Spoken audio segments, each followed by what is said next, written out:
넉넉하게 이기시는 하나님, 오늘 네 번째 시간으로 불안과 초조가 엄습할 때라는 제목의 말씀으로 빌립보서 4장 6절에서부터 9절에 있는 말씀을 생각해 보려고 합니다. 시대마다 가리키는 시대의 말들이 있는데 또 이 시대를 불안과 초조의 시대라고도 말을 하더라고요. 에이지 오브 앵자이어티 해가지고 분노의 시대, 걱정의 시대, 불안과 초조의 시대 이렇게 이야기를 많이 합니다. 우리가 살아가면서 불안과 초조와 싸우는 것이 얼마나 많습니까? 그래서 불안과 초조 때문에 어려움을 당하는 사람들이 참 많이 있는데 통계를 보면 미국 같은 경우는 1년에 약 5억 불의 진정제가 소모된다고 이야기하더라고요. 5억 달러니까 어마어마한 양 아니겠습니까? 갤럽 조사에 의하면 매년 정기적으로 상담자를 찾아가는 사람들이 1년에 1,500만 명 정도 된다고 통계를 내더라고요. 많은 사람들이 이야기할 때 현대병은 이 불안과 초조 때문에 생긴다라고 이야기도 합니다. 그런데 우리 그리스도인들에게도 이 불안과 초조라는 것은 뗄래야 뗄 수 없는 것 아니겠습니까? 삶을 사는데 불안과 초조가 없다는 것은 신이 아닌 이상이야. 어떻게 하겠습니까? 그런데 성도와 성도가 아닌 사람, 하나님의 자녀와 하나님의 자녀가 아닌 사람들에게 분명하게 구분되는 것이 한 가지가 있다면 그게 무엇인가 하면 하나님의 자녀들은 이 불안과 초조가 있을 때에 하나님께서 그 무엇인가를 주셔서 그것을 이겨나가게 하시고 또 그것을 극복하게 하신다라는 것이 오늘 말씀이거든요. 우리가 만약에 불안과 초조를 이기지 못하면 우리는 두 가지를 잃어버리는 것이고 증거하지 못하는 겁니다. 가장 첫 번째가 뭐냐면 하나님의 자녀로서 누릴 수 있는 특권 가운데 하나를 우리가 누리지 못하는데 그거는 평강이라는 겁니다. 이스라엘 사람들을 만날 때마다 굿모닝 굿애프터눈 인사하는 게 아니라 샬롬 이렇게 이야기하거든요. 평안이 당신과 함께 있을 줄 믿습니다. 하나님의 평안이 당신과 함께 있습니다. 라고 하는 이 평강, 평안, 이 샬롬을 우리 믿는 사람들이 불안과 초조를 가지고 있다면 이것을 우리가 누리지 못하는 것이 아닌가. 예수를 믿기만 하고 예수님이 우리에게 주신 평강, 평안 이것을 가지지 못한다면 그것을 우리가 누려야 될 특권을 잃어버리는 겁니다.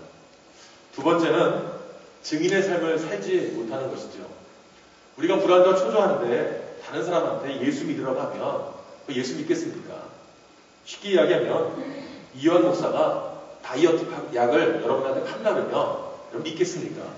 이 약 먹으면 살 빠집니다. 이 약 먹으면 몸이 아주 좋아집니다. 제가 약을 팔면요 믿지 않습니다. 똑같거든요. 예수 믿고 신앙이 있는다고 하면서 불안과 초조하면서 걱정하지 마세요. 염려하지 마세요. 왜 불안과 초조함으로 떨고 계세요? 이렇게 이야기하면 지나자라지 이렇게 이야기하는 것이 세상 사람들 아니겠습니까? 우리가 만약에 믿음이 있고 신앙이 있다면 이 불안과 초조가 없을래야 없을 수 없지만 우리가 증인된 삶을 살기 위해서는 극복해야 합니다. 이겨내야 됩니다. 그리고 어떻게 이겨냈는지 어떻게 극복했는지 그것을 증거해야 되는 것이 우리들의 삶이라는 것이죠. 빌립보서 4장을 보게 되면 이 4장의 배경이 지금 사도 바울이 옥중에 갇혀있을 때입니다. 그냥 옥중에 갇혀있는 게 문제가 아니라 어느 순간에 죽을지 모르는 사형이 집행될지 모르는 아니면 어떤 고문이 집행될지 모르는 그런 상황 속에서 사도 바울이 편지를 통해서 뭐라고 이야기했냐면 오직 주 안에서 기뻐하라. 아무것도 염려하지 말고 기뻐하라 라고 이야기합니다. 염려가 왜 안 됩니까? 지나자라지 감옥에 처박혀 있으면서 밖에 자유로운 사람한테 오직 주 안에서 기뻐하라. 염려와 근심하지 마라. 말이 됩니까? 그럼에도 불구하고 이 사도 바울이 빌립보 교인들에게 오직 주 안에서 기뻐하라. 모든 염려와 근심을 저버리고 하나님 안에서 기뻐하라 라고 하면서 불안과 초조한 그 상황 속에서 또 사도 바울이 잡혀 들어가 있고 지금 사도 바울이 감옥에 있는 그 상황에 대해서 또 불안과 초조 앞으로 믿음의 사람들은 어떻게 살아가야 되지? 초대교회 성도들은 어떻게 믿음을 지켜나가야 되지? 지도자가 감옥에 있는데 지도자가 어려움을 겪고 있는데 라고 하는 불안과 초조의 시간 갇혀있는 사람도 불안할 것이고 밖에 있는 사람도 불안할 것이고 그런 초조한 순간 속에서 어떻게 하면 우리가 이것을 극복하며 나갈 수 있는가? 오늘 본문에 보게 되면 사도 바울은 감사의 기도로 우리의 염려를 하나님께 맡기라 라고 6절서부터 7절에 있는 말씀으로 이야기합니다. 우리 다 같이 6절서부터 7절에 있는 말씀을 우리 큰 목소리 같이 읽겠습니다. 아무것도 염려하지 말고 다만 모든 일에 기도와 간구로 너희 구할 것을 감사함으로 하나님께 아뢰라. 그리하면 모든 지각에 뛰어난 하나님의 평강이 그리스도 예수 안에서 너희의 마음과 생각을 지키시리라. 아멘. 우리가 하나님 앞에 모든 염려와 근심을 맡기면서 감사함으로 기도를 할 때에 하나님께서는 우리에게 모든 지각에 뛰어나신 하나님, 다시 말하면 우리의 상상과 우리의 계획과 우리의 생각을 초월하신 하나님께서 평강으로 우리의 마음과 생각과 삶을 다스려 주신다라는 것이 사도 바울의 고백입니다. 여기서 우리가 마음을 지킨다라는 말이 나오는데, 이 마음을 지킨다라는 말은 군사적인 용어입니다.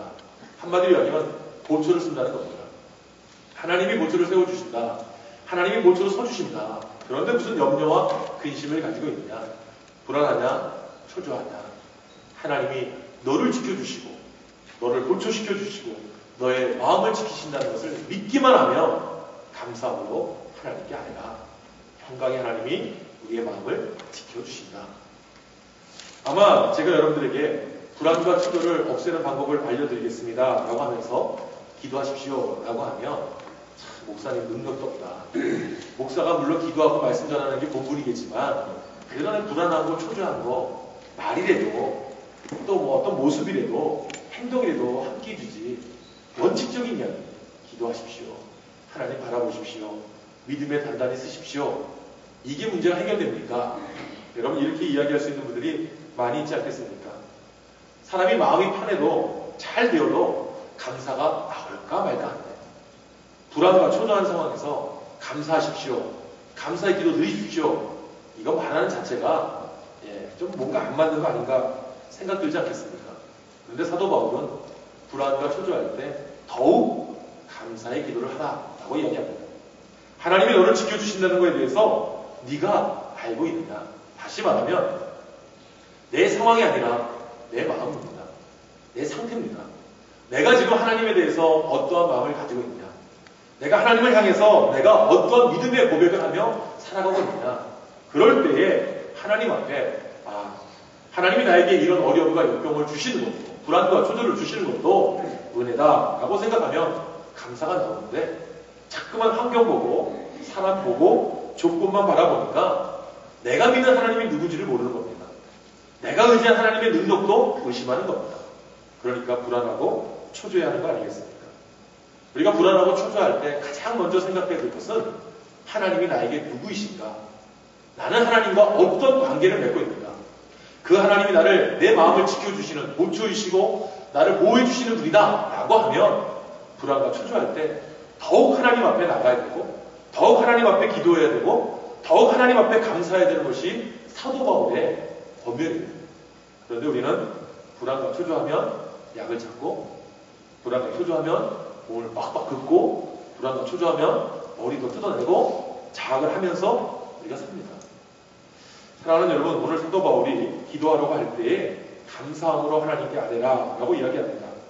왜 그렇습니까? 하나님이 주관하시기 때문에, 하나님이 믿을 만한 대상이기 때문에 하나님 앞에 감사가 저절로 나와야 되는 거 아닌가라는 말씀을 드렸습니다.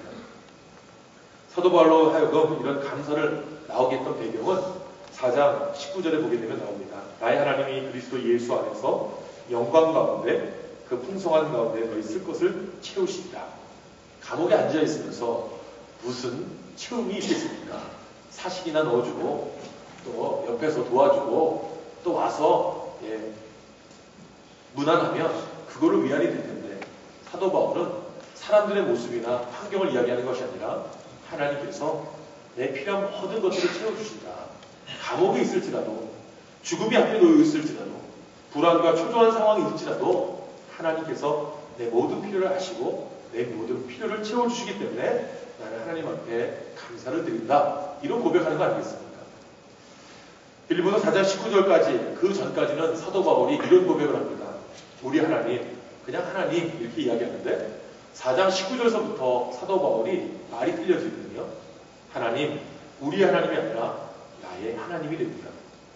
하나님이 진실로 자기에게 어떻게 대해주셨는지, 하나님이 어려움과 역경 속에서 불안과 초조한 상황 속에서 어떻게 위로해 주시고 평안을 주시고 힘을 주셨는지 사도 바울이 제3자로서 바라보는 하나님이 아니라 나의 하나님, 나와 함께 하시는 하나님, 나에게 능력 주신 하나님, 위로하시는 하나님, 평안을 주신 하나님으로 고백을 하는 것이 오늘 본문을 통해서 나와 있습니다. 우리가 실수하는 것은 하나님을 아는 것으로만 그칩니다. 잘 알죠? 우리가 뭐 배우는 걸로 통해서도 알 수 있고요, 듣는 것을 통해서 알 수 있는데 이게 마음으로 들어가서, 심장으로 들어가서, 심령 안속으로 들어가서 행동으로 나오기까지가 참으로 힘이 드는 것 아니겠습니까? 어린아이들은요, 순수하게 받아들입니다. 오늘 아침에도 제가 우리 아들을 갖다가 혼을 냈거든요. 분명히 엄마가 나와서 밥 먹으라고 하는데 밥을 안 먹겠다는 겁니다. 내가 지를 아는데. 보통 어른 밥 한 공기 먹는 아이가 아침에 안 먹겠다 하는 것은 고집 부리는 거거든요. 이게 몰라 저도 제 아버님이 개징 부린다, 개 같은 고집이다, 이렇게 해서 개징 부린다고 하셨거든요. 그게 이 녀석도 고집을 아버지한테 닮아서 하는 겁니다. 그걸 해봤던 저기 때문에 어떻게 하면 이 녀석을 갖다가 꺾어야 되는지를 알거든요. 그래서 너 밥 먹을래? 벌 쓸래? 벌 쓰겠다는 겁니다. 그럼 벌 쓰는데 팔 바짝 귀에다 붙이고 무릎 꿇고 벌써 하면서 쓰는 겁니다. 그러면서 집단에는 머리를 굴린다고 벽에다 딱 대면서 아빠 편해요. 저 이거 잘 할 수 있어요. 그래? 100까지 쓴다. 20까지 쉬다가 말을 겁니다. 아프니? 안 아파요? 야, 나 번호 까먹었다. 다시 1번부터. 하나, 둘. 또 한 10번 넘어가다가 근데 안 아파? 안 아파요? 그래? 나 번호 또 까먹었네. 자, 하나, 둘, 셋. 계속해서 이렇게 고통을 주는데 마지막에는 눈이 빨개지더니 뭐가 하나가 뚝 떨어지더라고요. 야, 너 왜 우냐? 하나 더 그러면서 괜찮잖아. 바짝대. 그래서 이제 혼을 내니까 나중에는 잘못했어요. 합니다. 근데 그 아버지, 그 아들이지 않습니까? 거기서 용서해 주고서는 다 안아줘야 되는데 일어서서 팔 드는 게 아프냐, 무릎 꿇고 팔 드는 게 아프냐. 일어서 서 있는 거랑 똑같다는 겁니다. 자, 그러면 실험해본다. 앉았다가 일어났다 10번씩 반복한다. 하는 겁니다. 다시 7번이야. 또 합니다. 또 5번을 시킵니다. 고문이죠. 아버지가 자기보다 더 고집센 걸 보여주는 겁니다. 그러니까 나중에 가서는 2개 다 싫다는 겁니다. 2개 다 싫어? 그럼 어떡할래? 5번만 더 해봐. 또 시키는 겁니다. 나중에 뭐 철철 울고 있는 녀석한테 아버지가 아프지? 3번만 더 해. 그러면 또 합니다. 그리고 나서 다시 손 내려 안아주면서 팔을 하다가 자, 어떠냐? 아프냐? 안 아프냐? 아프대요. 다시 손 들어. 그리고선 또 3번 무릎 꿇어. 또 시킵니다. 아주 끝까지 우는 거죠. 마지막에 가서 철철 울길래 안아주면서 안마해주면서 다녀라. 이게 아니잖아? 하고서는 제가 들어가 버렸거든요. 그래서 한 15분인가 있다 나왔는데 아니 이 녀석이 밥을 갖다 먹고 있는 겁니다. 야, 너 밥 안 먹겠다는 녀석이 무슨 밥을 먹냐? 아빠 밥 맛있어요. 몇 공기째야? 2공기째입니다. 이러는 겁니다. 제가 이것을 이야기하는 이유는 이겁니다. 제가 그 모습을 보면서 우리 아들한테 하나 느낀 게 있습니다. 아빠가 시키는 대로 하는 녀석이 참 멍청하더라고요. 좀 머리도 굴려보고 좀 뭐 대항도 해보고 이래야 되는데 그저 순수하게 하라는 대로 하는 겁니다. 그걸 보면서 혼을 내는 아버지지만 마음속에 상처가 되는 겁니다. 야 임마, 나는 어렸을 때 아버지가 할 때는 뛰쳐나갔어 임마. 너는 뭐냐 이거. 이런 마음도 듭니다. 그런데 그걸 보면서 마음속에 그래 이 자식 잘 컸네. 아빠 말이라면 들어주니까 감사하네. 이 녀석이 사춘기 가면은 더 할 것 같습니다. 어떻게 할까? 사랑하는 여러분, 하나님 앞에서 우리가 이렇게 하나님이 계속해서 압박을 주시고 어려움을 주실 때 순종을 해도 안 될 때가 있습니다. 그런데 하나님의 마음은 그 마음이 아니라는 겁니다. 얼마나 그 심령을 바라보시면서 이 녀석 그래도 하네, 이 녀석 그래도 지키네, 이런 모습을 하나님이 우리에게 원하시는 거 아니겠습니까? 힘들다고 어렵다고 거부해버리고 배반해버리고 하나님 앞에 분노하고 하나님 앞에 욕을 하는 그런 모습들이 우리에게 있는 것이 우리의 모습 아니겠습니까? 사랑하는 여러분, 고린도전서 10장 13절에 보게 되면 사람이 감당할 시험 받기는 너희가 감당할 시험이 없나니 오직 하나님은 미쁘사 너희가 감당치 못할 시험 당함을 허락지 아니하시고 시험 당할 즈음에 또한 피할 길을 내사 능히 감당하게 하신다. 이 말씀이 하나님 말씀 아니겠습니까? 하나님이 우리에게 불안과 초조한 상황을 허락하실지라도 하나님은 능히 감당할 힘을 주시고 감당 못할 때에는 피할 길을 주시사 능히 감당하게 하신 하나님이신데 우리 마음이, 우리 생각이, 우리 조건이 자꾸만 세상을 바라보고 자꾸만 조건을 바라보고 환경을 바라보다 보니까 하나님 앞에 하나님과 나의 관계, 하나님이 어떤 분이라는 걸 생각하지 못하고 살아가고 있는 거 아니겠습니까? 이럴 때 사도 바울이 우리에게 이야기하는 것이 무엇입니까? 베드로서 5장 10절에 보면 모든 은혜의 하나님 곧 그리스도 안에서 우리를 부르사 자기의 영원한 영광에 들어가게 하시는 이가 잠깐 고난을 받는 너희를 친히 온전케 하시며 굳게 하시며 강하게 하시며 터를 견고하게 하신다. 우리를 점검하시기 위해서 상황이 어렵기도 하십니다. 정말 어디로 가야 될지 모르는 절벽으로 내모시는 것 같습니다. 막다른 골목으로 집어넣는 것 같습니다. 그런데 하나님은 잠깐, 여기서 이 잠깐이 문제죠. 우리가 보는 하루와 하나님이 보는 하루가 틀리잖아요. 하루살이가 하루만 봐줘. 그럼 봐줍니까? 하루살이가 하루 안에 끝나는 인생입니다. 근데 우리는 하나님의 말씀 속에 있지 않습니까? 하루가 천년 같고 천년이 하루 같은 게 하나님의 시간 아닙니까? 우리는 우리 시간으로 자꾸만 하나님 언제까지입니까? 언제까지 내가 이런 불안과 초조한 상황 속에 있어야 됩니까? 어려움과 역경 속에 있습니까? 자꾸만 하나님 앞에 따집니다. 하나님은 우리가 이 어려움과 역경, 불안과 초조한 상황 속에도 온전케 되고 굳게 되고 강하게 되고 견고하게 하시기 위해서 때로는 어려움과 역경도 주시는 거 아니겠습니까? 이걸 통과해야만 승리하는데 이걸 못합니다. 원숭이 사냥을 할 때 이런 방법을 쓴다고 하더라고요. 손 하나 들어갈 수 있는 항아리, 겨우 들어갈 수 있는 항아리 안에다가 음식물을 넣어놓고 있으면 이 원숭이가 와서 그것을 잡으려고 들어갑니다. 손을 넣습니다. 넣고 난 다음에 움켜쥐 자기 마음껏 쥐고 난 다음에 빼려고 그러면 빼집니까? 겨우 집어넣는데 움켜쥐고 나오려면 안 되는 거거든요. 우리가 마찬가지입니다. 눈에 보이는 어려움 때문에 우리가 그것을 당장 하려고 손을 집어넣는데 해결하지 못하고 자꾸만 이 항아리만 들고 왜 안 나오지 하고서 흔들고 있는 게 불안과 초조의 시대에 살고 있는 우리의 모습이라는 겁니다. 놔야 됩니다.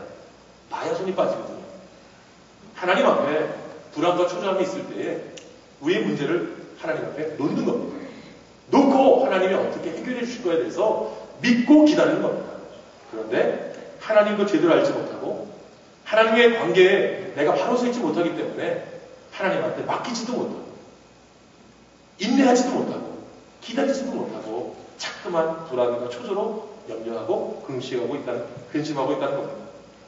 왜 우리가 이런 상황 속에서 하나님 앞에 나가지 못하는지를 점검해 보면서 사도 바울이 모든 풍성한 은혜를 주시는 하나님, 염려와 걱정 다 맡겨버려라. 하나님 앞에 감사의 기도를 드려라. 그리고 내 마음속에 있는 그 평안의 마음을 가져라. 사도 바울이 오늘 우리에게 말씀해주고 있다는 것입니다. 8절 말씀을 보게 되면 이런 말씀이 있죠. 참된 것을 생각하라. 경건한 것을 생각하라. 옳은 것을 생각하라. 정결한 것을 생각하라. 살아갈 만한 것을 사랑하라. 칭찬할 만한 것을 칭찬하라.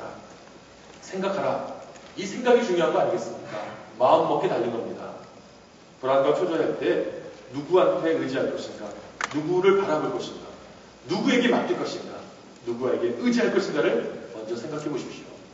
무엇이 참된 것이고 무엇이 경건한 것이고 무엇이 믿음 있는 것이고 무엇이 하나님이 나에게 축복해 주는 것인지를 생각해 보면 길이 보입니다. 두 번째는 불안과 초조가 엄습할 때 우리가 할 수 있는 것은 우리 사고방식을 하나님 중심으로 바꾸라는 겁니다. 생각이 바뀌지 않으면 사람은 절대로 안 바뀝니다. 깨닫지 못하면 절대 안 바뀝니다. 그래서 아집과 고집이 있거든요. 나이가 들면 들수록 새로운 변화에 접근 못하는 게 우리의 모습입니다. 왜 이렇게 빨리 변해? 왜 이렇게 급속해? 라고 이야기합니다. 근데 그거는 내가 이미 변할 자격이 없고 변할 준비도 안 돼 있고 변하고 싶은 마음이 없다는 거거든요. 그래서 나이 40 넘으면 그 얼굴에 책임을 지라고 그러고요. 또 이 40이 넘으면 생각이 변화도 더 이상 따라가지 못합니다. 여러분, 우리가 나이 40 넘어서 새로운 변화를 해보지 않았습니까? 이민이라는 걸 해봤습니다. 캐나다에 이주를 해와봤습니다. 상상을 하지 못하는 어려움과 역경을 해봤습니다. 우리 경험 가지고 있잖아요. 그런데 지금 돌아보면서 우리가 생각하는 게 뭡니까? 내가 만약에 그때 선택의 기회가 다시 온다면 여러분 자신 있게 나 이민 다시 올 거야 이렇게 생각하십니까? 아니면 내가 그때 다른 방향으로 갈 거야 이렇게 생각합니까? 오늘 우리 마음속에 어떤 생각을 갖고 있느냐, 이 사고에 어떤 사고를 가지고 있느냐가 중요합니다. 그래도 지금 한국에서 있으면 직장도 없고 이제 50 아닙니까? 50에 이제 은퇴를 해야 되거든요. 60이면요 뭐 그런 말 되지 않습니까? 그러니까 오륙도라는 말이 있고 여러 말이 있거든요. 50대에 은퇴를 준비해야 되고 60대까지 일을 하는 사람은 너는 사람들한테 욕먹을 사람이다 뭐 이런 말들이 있습니다. 사랑하는 여러분, 그래도 우리가 힘을 다해서 일하고 힘을 다해서 역경을 견뎌낼 수 있는 상황이 지금 우리의 모습이거든요. 힘이 있어도 한국에서 일 못합니다. 불안해합니다. 그런 상황 속에서도 하나님이 우리에게 피할 길을 주셨다. 은혜를 주시기 위해서 나를 이곳에 보내주셨다. 생각하기 나름입니다. 그 생각을 통해서 내 모습과 삶이 변화되면 그것이 바로 우리에게 힘과 능력 되는 거 아니겠습니까? 요한복음 12장 2절에 보게 되면 너희는 이 세대를 본받지 말고 오직 마음을 새롭게 함으로 변화를 받으라. 세상 바라보면 만족할 게 뭐가 있습니까? 목사 입장에서도 사람들 바라보면 만족할 게 없거든요. 교회를 바라봐도 만족할 게 없습니다. 이 세상에 평안한 교회가 어디 있고, 이 세상에 부유한 교회가 어디 있고, 이 세상에 모든 것을 다 만족할 수 있는 교회가 어디 있습니까? 마찬가지거든요. 직장도 마찬가지고, 삶의 터전도 마찬가지고. 그러나 세상을 자꾸만 바라보면 좌절하고 낭망하고, 불안해하고 초조해하고, 절망하고 낭망하는 것밖에 없는데 내 마음을 변화시키면 하나님께서 주시는 변화의 은혜가 있다는 겁니다. 내가 가지고 있는 것이 최고고, 내가 누리는 것이 참 기쁨이고, 내가 생각할 수 있는 모든 것들이 하나님의 은혜다. 이 생각만 가지고 있으면 되는데 이거 갖기가 힘든 겁니다. 나만 바라봐, 내 마음만 알아줘, 내 환경만 이해해줘 이렇게 이야기하면 옆에 있는 사람도 힘든 거 아니겠습니까? 마가복음 6장에 보게 되면 예수님께서 근심의 문제를 다룰 때에 6장 31절에 이렇게 말씀하십니다. 그러므로 염려하여 이르기를 무엇을 먹을까 무엇을 마실까 무엇을 입을까 하지 말라. 이것은 다 이방인이 구하는 것이다. 너희 천국에서 이 모든 것을 너에게 있어야 할 줄을 아시느니라 라고 합니다.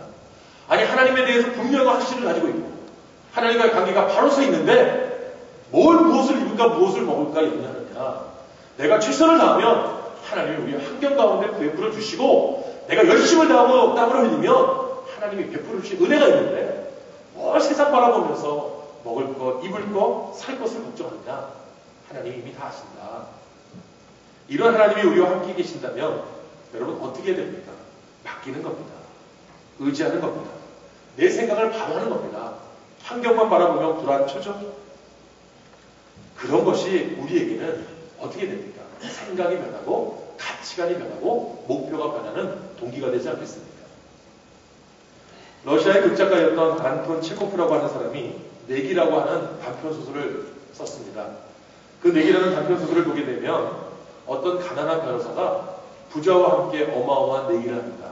어떤 내기를 하는가 하면 15년 동안 감옥에 있는 독방에서 자기가 15년 동안 살아나면 자기한테 200만 달러를 달라고 이 가난한 변호사가 부자한테 내기를 겁니다. 부자가 좋다. 15년 동안 독방에서 네가 정신착란을 안 익히고 신체의 변화 없이 네가 나온다면 내가 200만 불을 주겠다라고 합니다. 그때 가난한 변호사가 이야기합니다. 대신 내가 원하는 책들, 내가 필요로 하는 모든 것들을 다 제공해 주십시오 라고 이야기합니다. 그래서 이 부자가 그렇게 하기로 약속을 하고 내기를 하는데 처음에 10년 동안에는 이 가난한 변호사가 철학책, 문화, 언어 모든 책들을 다 섭렵합니다. 그 10년 동안 정신을 바로 세워야 된다. 생각을 바로 세워야 된다. 내가 이 독방에 갇혀가지고 정신착란을 일으키거나 내가 이 신체의 변화를 느끼면 나는 200만 달러를 포기해야 된다. 그래서 양서를 읽으면서 10년을 버티고 또 15년까지 버텨나갑니다. 그런데 10년이 지나면서 이 사람의 마음의 생각이 변해서 11년째 되는 때부터 이 사람이 더 이상 자기가 읽을 책이 없는 거예요. 그래서 성경을 가져달라고 얘기해요. 그 성경을 읽기 시작하면서 이 사람이 15년 되기 몇 주 전에 부자에게 한 통의 편지를 보냅니다. 그 편지에 뭐라고 썼냐면, 내가 건전한 의식을 가지고 이 편지를 당신에게 보내는데 내가 지금 말하는 것은 하나님과 사람 앞에서 내가 약속을 하는 것입니다. 지난 15년 동안 내가 너무나 많은 세상의 지식을 획득했습니다. 당신이 보내주신 그 책을 통해서 내가 아마 나를 여기에 감금한 여러분들보다는 더 많은 지적인 양식을 얻게 되었을 것입니다. 그리고 나는 세상에 나가서 그 누구보다도 똑똑하고 그 누구보다도 준비된 모습이 되었습니다. 그러나 나는 그것들을 다 경멸합니다. 그러한 지식을 다 경멸합니다. 내가 지금까지 소중하다고 생각했던 그 모든 것들이 거짓되며 이제는 그러한 것들을 추구하고 사는 당신들의 모습이 이상하게 보이기까지 합니다. 나는 나의 지금 변한 모습을 증명하기 위해서 당신과 약속했던 200만 달러를 포기합니다. 내가 한때는 파라다이스와 같은 천국과 같은 삶을 줄 것이라고 생각했지만 지금 나에게는 그 200만 달러가 아무런 가치가 없다는 것을 알기에 기꺼이 버립니다. 나는 영원한 보물을 획득했습니다. 그것은 바로 하나님이요, 복음이요, 믿음입니다. 이런 편지를 했다는 내용이 이 안톤이라고 하는 소련 사람의 그 내기라는 소설에 나오는 내용입니다. 사랑하는 여러분, 우리가 지금 무엇을 잡고 무엇을 추구하고 무엇을 생각하는지 한번 생각해 봤으면 좋겠습니다. 내 생각이 변하지 않고 내 가치관이 변하지 않고 내 생각 자체에 변화가 없다면 삶의 변화는 없는 겁니다. 불안과 초조가 엄습해올 때 하나님을 생각하고 말씀을 생각하고 하나님이 주신 교훈 앞에 내가 모든 것을 드려야지 라고 생각한다면 사도 바울이 오늘 우리에게 하는 말처럼 이 모든 것을 너에게 더해 주시겠다는 그 약속, 평강의 하나님이 너희의 필요한 것을 아신다고 하신 하나님, 제공해 주신다는 하나님, 그리고 이루어 주신다는 하나님을 우리가 누릴 수 있는 거 아니겠습니까? 불안과 초조가 엄습해올 때 가장 먼저 인간적으로 할 수 있는 것은 생각을 바꾸는 겁니다. 염려와 근심을 떨쳐버리는 겁니다. 병에 걸렸거나 힘들어하거나 직장의 문제, 결혼의 문제, 장래의 문제가 있을지라도 생각을 한번 바꿔보는 겁니다. 아, 나에게 주시는 하나님의 기회가 무엇인가? 마지막 세 번째는 오늘 사도 바울이 불안과 초조가 엄습해올 때 우리에게 주시는 교훈 가운데 마지막은 하나님이 가르치신 방법대로 실천하며 살아가는 겁니다. 오늘 9절 말씀을 보게 되면 너희는 내게 배우고 받고 듣고 본 바를 해라. 왜냐하면 평강의 하나님이 너희와 함께 계시기 때문이다. 이 말씀이 나옵니다. 사랑하는 여러분, 우리가 무엇을 배우셨고 무엇을 보셨고 무엇을 느끼셨습니까? 믿음을 가지고 있다고 하면서 세상 사람들과 똑같이 약을 찾고 진정제를 찾고 신경 안정제를 찾고 세상 사람과 똑같은 방법으로 불안과 초조할 때 쾌락을 찾고 도피구를 찾고 출구를 찾을 때에 우리가 하나님 앞에 듣고 본 바가 무엇입니까? 사도 바울은 불안과 초조가 엄습하고 위기와 역경이 있을 때에 하나님을 바라보라고 했습니다. 말씀을 의지하라고 했습니다. 하나님께서 너에게 모든 필요한 것을 채워주신다고 했습니다.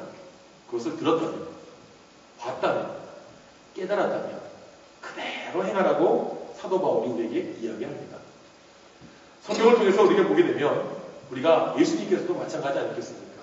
당장 죽어야 될 그때에, 당장 지금 십자가에 처형될 그때에도 예수님이 뭐라고 고백하셨습니까? 예수님이 우리에게 뭐라고 말씀하셨습니까? 마지막 때에 또 우리의 믿음의 선배들이 어떤 모습으로 이 세상에서 순교를 하고 선교를 하셨습니까? 그런데 우리는 자꾸만 하나님의 방법이 아닌 인간의 방법으로 모든 것을 해결하려고 합니다. 되겠지? 하면 돼. 해보자. 다 중요합니다.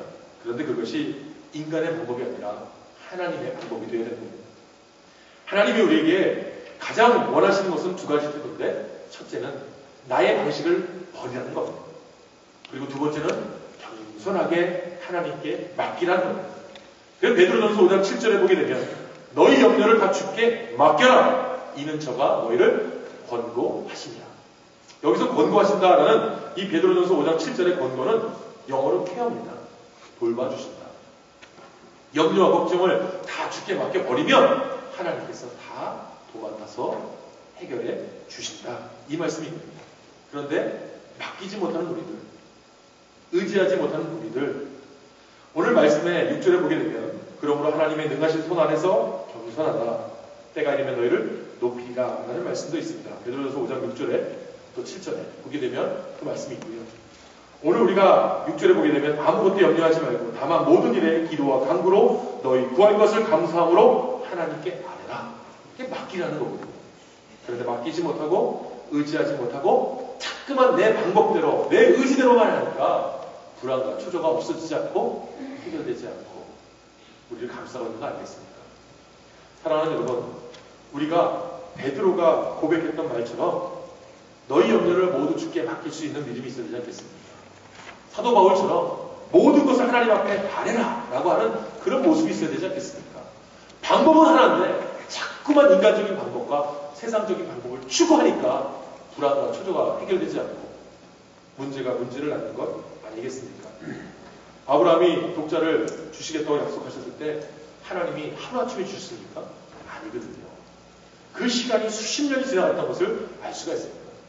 사랑하는 여러분, 다이어트를 해도요 3일째가 고비거든요. 그 다음에 일주일이 고비거든요. 그 다음에 2주째가 고비입니다. 한순간에 음식 땡기다가 먹었다가는요 도로 쫙 붓는 겁니다. 오늘 저도요 요즘 배가 나와서 운동을 안 해서 우리 아내가 쓰고 있는 뭐 슬림 로션인가 뭐를 한번 배에 발라봤거든요. 샤워하면 효과가 있다고 해서 발랐더니 지금 배가 화끈화끈합니다. 여러분, 약을 바른다고 해결됩니까? 한번 발라봤습니다. 후회하고 있거든요. 배가 지금 뜨거워 죽겠습니다. 방법을 찾을 때 제일 좋은 방법은 당장 나가서 걸어야 합니다. 뛰어야 합니다. 운동해야 합니다. 그런데 방법만 찾을 때 약 발라서 해결하고 약 먹어서 해결하려고 하는 이 인간적인 방법 안 됩니다. 저도요 4개월 만에 허리를 5인치 줄여봤거든요. 압니다. 어떻게 하는지를. 또 하려는 게 힘든 거예요. 철봉에 매달려서요 이 발을 무릎을 이 허리까지 올리는 거를 하루에 400개씩 했거든요. 그러면 빠져요. 지금 됩니까? 안 되죠? 그런 모습입니다. 사랑하는 여러분, 우리가 하나님 앞에 불안하고 초조해 하십니까? 세상적인 방법, 순간적인 방법이 아니라 하나님은 맡기고 인내하고 기다리면 하나님이 해결해 주십니다. 가만히 앉아있는 것이 아닙니다. 할 수 있는 최선의 것을 다하면서도 하나님의 방법으로, 하나님의 때로, 하나님의 시간에 반드시 하나님이 해결해 주실 것입니다. 이 믿음이 있어야 되는 겁니다. 그래서 조지 뮬러 목사님이 이런 말씀을 했거든요. 믿음이 있는 곳에는 불안과 초조가 사라지고 불안과 초조가 있는 곳에는 믿음이 사라진다. 사랑하는 여러분, 이 조지 뮬러 목사님의 이 말이 우리에게는 도전이 됩니다. 불안과 초조가 있는 곳에 믿음이 사라지고 믿음이 있는 곳엔 불안과 초조가 사라진다. 우리가 가지고 있는 믿음이 무엇인지를 점검해 보시면서 하나님이 우리에게 말씀하셨습니다. 평안을 너에게 끼치노니 곧 나의 평안을 너에게 주노라. 내가 너에게 주는 것은 세상이 주는 것 같지 아니하리니 너희는 마음에 근심하지 말고 두려워하지 말라. 믿음 안에서 하나님 앞에 나아가시는 저와 여러분 되시기를 예수님의 이름으로 부탁드립니다. 이 시간